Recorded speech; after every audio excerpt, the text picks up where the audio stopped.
those who become are those who never settle. They know that there is always a better and greater version. A woman is a gate in the spirit. It's a mystery. Any church you are starting and you don't see women come, just know you are in trouble. It's true. Women are signposts. Who was the first person to see the resurrected Christ?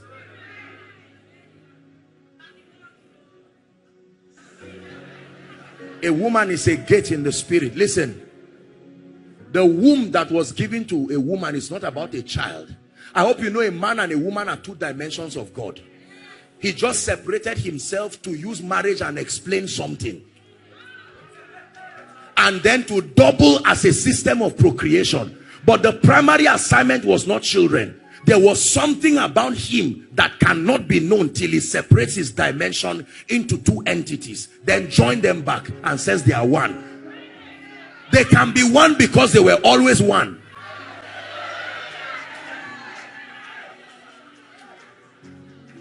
That means your marriage, if the assignment of your marriage is complete, we should not have children alone. We should also have a sermon. There should be something about the revelation of the Christ.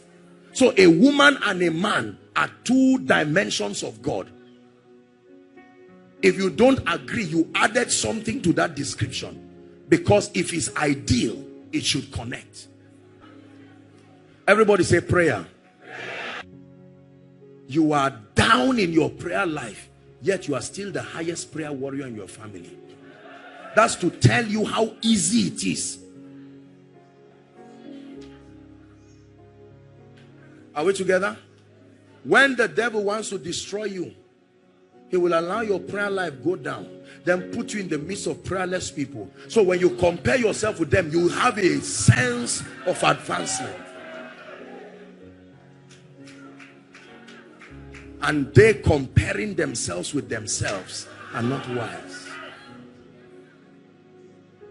The first miracle, the first proof that God has come to you is that something begins to happen to your prayer life. The primary purpose of prayer is not just to receive things. This is a theology that must be corrected. There is a dimension of prayer that is made for reception, and there is a dimension of prayer for warfare. But the primary dimension of prayer or assignment of prayer is a system of transformation. When you pray, you are like a snake that is molting. You are coming out of your old self into a higher dimension of you. He prayed and his countenance. If prayer was just for receiving, why did Jesus pray? To receive what? Because he was the fullness of the Godhead manifested bodily, the completeness of God. Yet he still prayed, and he spake a parable to the end that everybody here ought to pray and not to faint. But the second reason we need to pray again, please look up, is because the second heavens has a strange manifestation of demonic powers. They don't attack men, they attack territories. The classification of the satanic kingdom as revealed by Apostle Paul in his lecture, he said, we wrestle not against flesh and blood, but against principalities, powers. Are we together?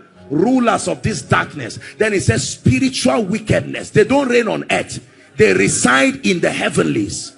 So there is a domain where they reside, and their assignment is to become the mind control systems of a territory. Please listen to me.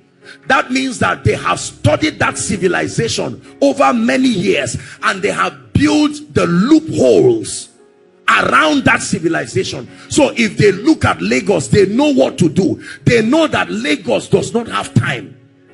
So when they want to attack you, they will use that angle to come into your life. When he wants to attack you, he will cause your boss to be so interested in you that you will start sleeping in the office every day instead of going back home. And by sleeping in the office, you are there, your secretary is there. He didn't say fornicate. He just knows that when he does something to time, many other things will go wrong in your life. They are controlling powers. And the system of putting them at bay is the prayers of the saints.